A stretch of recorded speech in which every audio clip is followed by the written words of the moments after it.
सासु बोए धनिया ननद मोर पदिनवा मोर बाला मुआ बोएना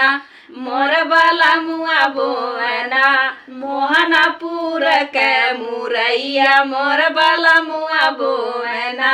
मोहनापुर के मुरैया मोर बाला मुआ बोएना सासु सींच धानिया ननद मोर पदिनवा मोर बाला मुआ सींचना मोर बाला मुआ सींचना मोहनापुर के मुरैया मोर बाला मुआ सींचना मोहनापुर के मुरैया मोर बाला मुआ सींचना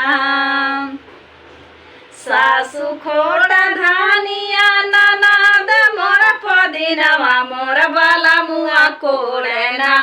मोर बाला मुआ कोड़ना मोहनापुर के मुरैया मोर बाला मुआ कोड़ना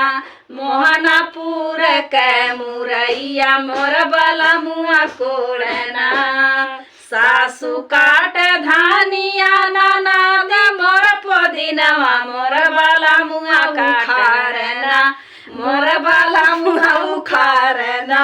मोहनापुर के मुरैया मोर बाला मुआ उखाड़ना मोहनापुर के मुरैया मोर बाला मुआ उखाड़ना सासु पीस धानिया ननद मोर पदिनवा मोर बाला मुआ चीरना मोर बाला मुआ चीरना मोहनापुर के मुरैया मोर बाला मुआ चीरना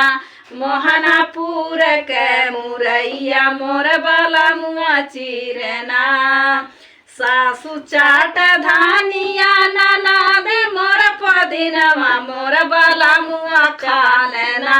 मोर बाला मुआ खालना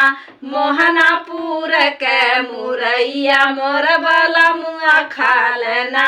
मोहनापुर के मुरैया मोर बाला मुआ खालना। मोहनापुर बहुत मशहूर है, कमेंट में बताइएगा।